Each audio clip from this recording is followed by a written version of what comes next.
Sir कैसे देखते हैं जिस तरीके से प्रधानमंत्री नरेंद्र मोदी ने मंचों से कहा कि आर्थिक के 100 साल पूरे होने पे कि देश हित में बड़ा योगदान रहा है आरएसएस का देश को उन्नति कराने में आजादी के समय पे, क्या पूछेंगे आप? जर्नलिस्ट महोदय, आज जो लोकतंत्र की जो आवाज उठ रही है, अब लोकतंत्र कहां रहा?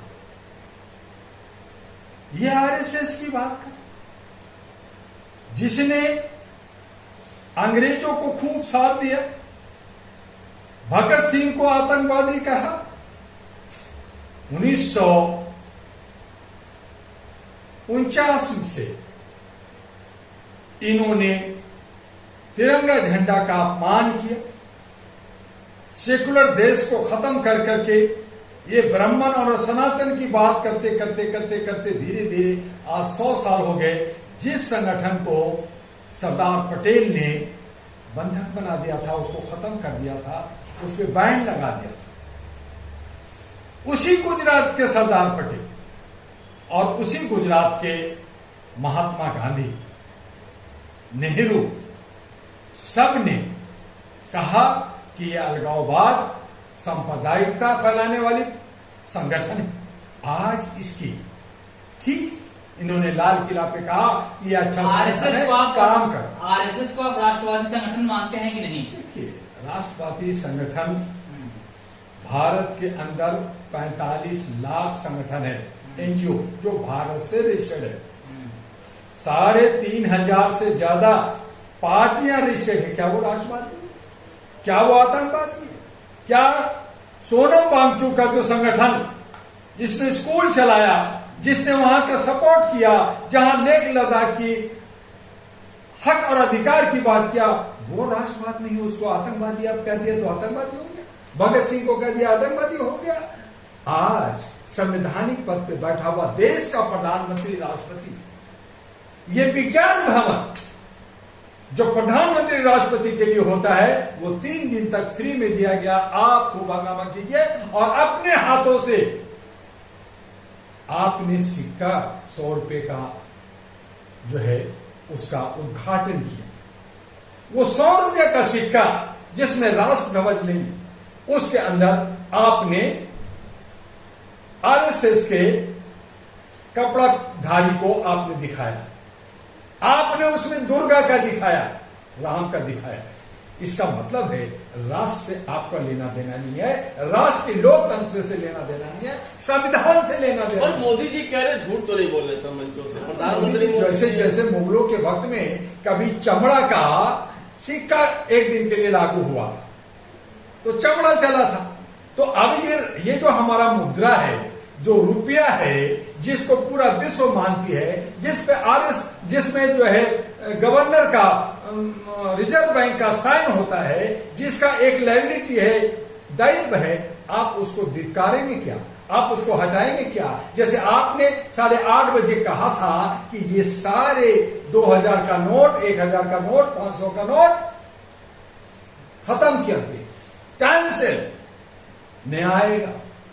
आपने 500 का नोट कैंसिल करके 2000 का लाए, फिर 2000 का नोट कैंसिल किया, फिर जीएसटी लाए, पैसा लूटा, अब फिर करें मैं 2% कम करूंगा।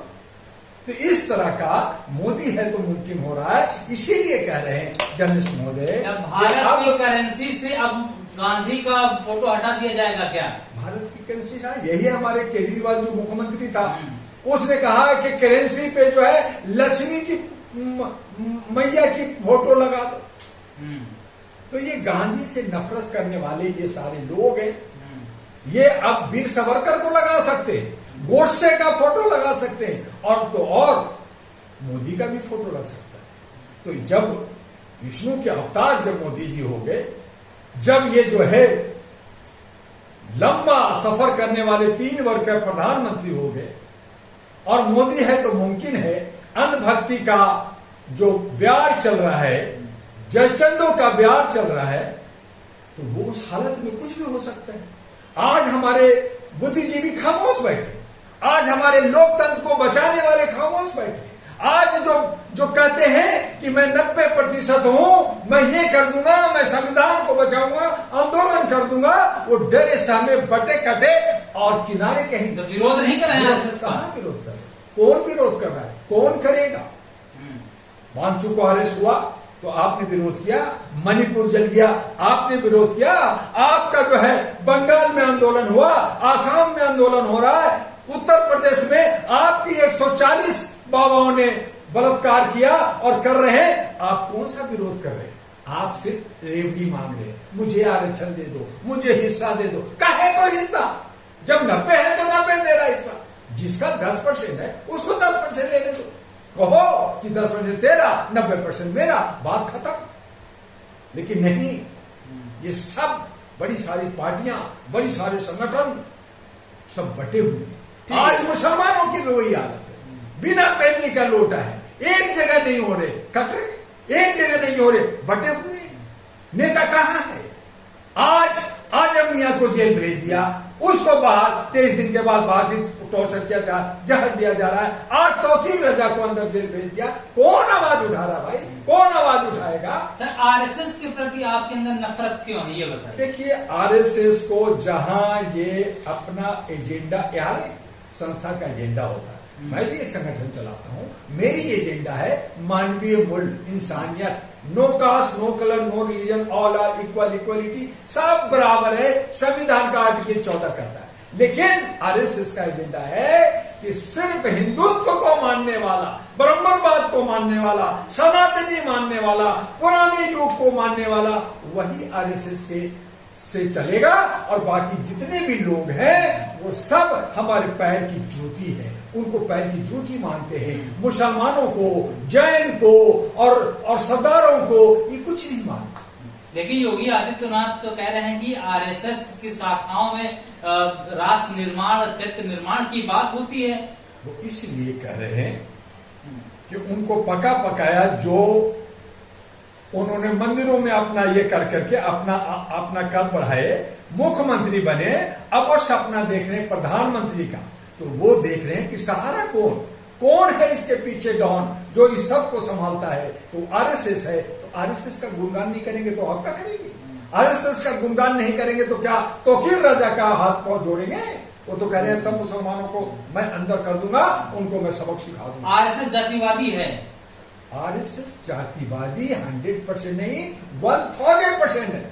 और जातिवादी नहीं, बल्कि खुद तो अपने को हिंदू नहीं कहता कि मैं ब्राह्मण हूं और मैं सनातन हूं, लेकिन दूसरों को उठा करके डिवाइड एंड रूल कर करके बांट कर करके राज करना चाहता है। एक तरफ कहता है मैं सामाजिक संगठन राज्य से, राजनीतिक से दूर होता है। लेकिन आज जो सामाजिक संगठन है वो सत्ता चाहता है। अब हर जगह यही हो रहा कि हर एक पार्टी के पीछे 2-4 संगठन है, 10 संगठन है। अब तो बीजेपी के पीछे 1-2 नहीं 256 संगठन है जो देश के अंदर और विदेश के अंदर इनको कमांड कर रहा है। अब वैश्वीकरण हो गया, पैसे का खेल हो गया है और लूट खसोट हो गया है, वोट की चोरी, बाकी चोरी। अब कहेंगे कि क्यों भाई विपक्ष? तो जहां विपक्ष कमजोर हो, जहां विपक्ष की आवाज को दबा दिया जाता हो, वहां लोकतंत्र खत्म हो जाता है। और यही हालत है। आज विपक्ष सब चोर बन गए हैं, सब दबे हुए हैं, कोई आवाज नहीं उठा रहा है। जनता खाली जो है एक पपट बन गया है कि वोट देने के लिए और कुछ नहीं, और बिक जाती है, वो बदल जाती है। जनता एक दिन का राजा होती है और बाकी दिनों में वो सत्ता के गलियारों में वो कैद बन करके। जैसे आप अपने पीछे तिरंगा लगाए हुए हैं, लेकिन आरएसएस पर लगातार यह आरोप लगता रहा है कि वो तिरंगा का अपमान करता है, तिरंगा नहीं लगाता है काफी शाखाओं पे। यही मैं कह रहा हूँ कि राष्ट्र प्रेम, हर राष्ट्र का एक तिरंगा, एक झंडा होता है। वो मान सम्मान आन बान शान होता है। सत्य में जेते हो। हमारा 3 तिरंगा में हमारा 3 कलर है, उसका मीनिंग है। उसके अंदर जो एक चक्र है वो हमारा धर्म, राष्ट्र धर्म को इंगित करता है, शुद्धता देता है, समानता देता है, आजादी देता है। उसमें फंडामेंटल राइट्स है, उसमें जो हमारा संविधान का प्रेम्बल है और बहुत सारे आर्टिकल का उसमें समावेश है। वो कहते मैं नहीं मानता, मेरा कानून है, मेरा चलेगा, मेरा भगवा झंडा है, मैं उसको मानूंगा। तो ये डिक्टेटरशिप है, ये तानाशाही है। अपना राज अपना जो है राजतंत्र लाना चाहते हैं और राजतंत्र ले आ चुके हैं। तो उसमें हम जनता फंस गए हैं और हम जनता को उन्होंने गुलाम बना दिया है, हमें पिंजरा में बांध दिया है। हम टिटर करते रहते हैं, हम आवाज देते रहते हैं, लेकिन कुछ नहीं कर सकते। जब तक जन क्रांति नहीं आएगा, जब तक जोड़ लगा करके हंगामा नहीं करना होगा, सत्ता नहीं बदलना होगा, अपने जनप्रतिनिधि जो साथ देते हैं, क्योंकि प्रधानमंत्री कौन है? प्रधानमंत्री को जनता नहीं चुनती, प्रधानमंत्री को जनता नहीं चुनती, प्रधानमंत्री को हमारा जनप्रतिनिधि चुनता है। तो जनप्रतिनिधि को सबक सिखाना होगा, जनप्रतिनिधि को हराना होगा, अपने अपने क्षेत्र के जनप्रतिनिधि को सवाल करना होगा, तभी हमारा देश बचेगा। सर, आपको लगता है क्या आने वाले दिनों में जैसे कांग्रेस पार्टी कह रही कि हमारी सरकार आई तो आरएसएस को बैन कर देना चाहिए? 70 साल में क्या कर दिया? पहले तो बैन हुआ था 1949-50 में, तो क्या कर लिया आपने? क्यों फलने दिया? आरएसएस के तमाम लोग आज कांग्रेस कहती है, राहुल गांधी खुद बोला कि मैं भी गिरा हुआ हूं। 90% कांग्रेस के अंदर आरएसएस के लोग हैं, उनके को लोग घेरे हुए हैं। तो कांग्रेस भी आरएसएस का ही धड़ है। तो कांग्रेस हो चाहे बीजेपी हो चाहे क्षेत्रीय पार्टी हो, सब एक छड़ी से, जिसको संगूर छड़ी कहते हैं, उस विष्टा का, जिसमें सत्यमेव को हटा दिया, जिसमें अशोक चक्र को हटा रहे हैं, जिसमें गांधी को हटा रहे हैं, अब यही अपमान सहने को मिल रहा है। तो इस तरह से हमारे लोकतंत्र को कलंकित करने का जो साजिश है, इस साजिश का एक ही इलाज है जन क्रांति, और जन क्रांति जल्द आएगा। और इनकी जितने भी जुर्म कर रहे हैं, जेल भेज रहे हैं, पिछवाड़े पे मार रहे हैं, लगना चाहिए कि नहीं, ये बताइए। देखिए, अब आरएसएस पे बैन कौन लगाएगा? कांग्रेस के तो नहीं लगाएंगे, कांग्रेस आएगा फिर उसी को उसका साथ देगा, चूंकि उन्हीं के लोग हैं। तो ये कहते कुछ है करते कुछ है, चंदा उन्हीं से लेंगे। यही अडानी अंबानी को गाली दे रहे हैं, फिर चंदा लेंगे। तो ये सारे छट्टे बट्टे लोग हैं। जब तक नया समीकरण नहीं बनेगा, नया नैरेटिव नहीं तैयार होगा, नया विकल्प नहीं बनेगा, युवाओं को 65 करोड़ युवा हैं, डॉक्टर है, इंजीनियर है, वकील है, जज है, पढ़े लिखे हैं, आप लोग जर्नलिस्ट है, आप लोग देश को 545, क्या आप नहीं है?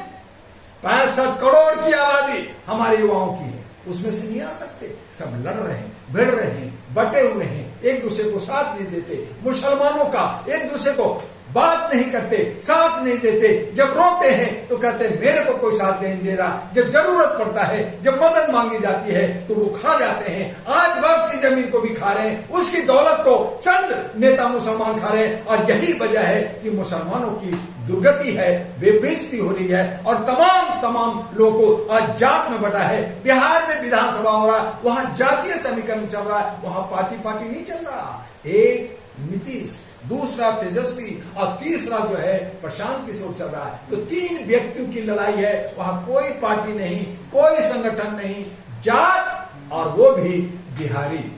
दशहरे के दिन लालू यादव का रावण की बना करके, कार्टून बना करके इसमें तीर चलाया जा रहा था, कैसे देखते हैं इसे?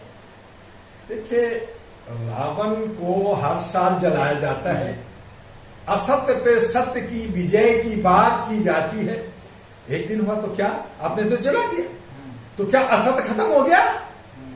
तो आप एक दिन असत्य को जला करके सत्य दिखाते हो, उसमें भी आप नफरत दिखाते हो, कभी नेताओं को, कभी लालू को, कभी किसी और को, कभी मुसलमान को, कभी किसी और को।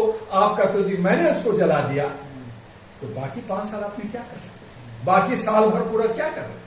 तो ये नफरत, ये सारा सियासत, ये ठीक नहीं है।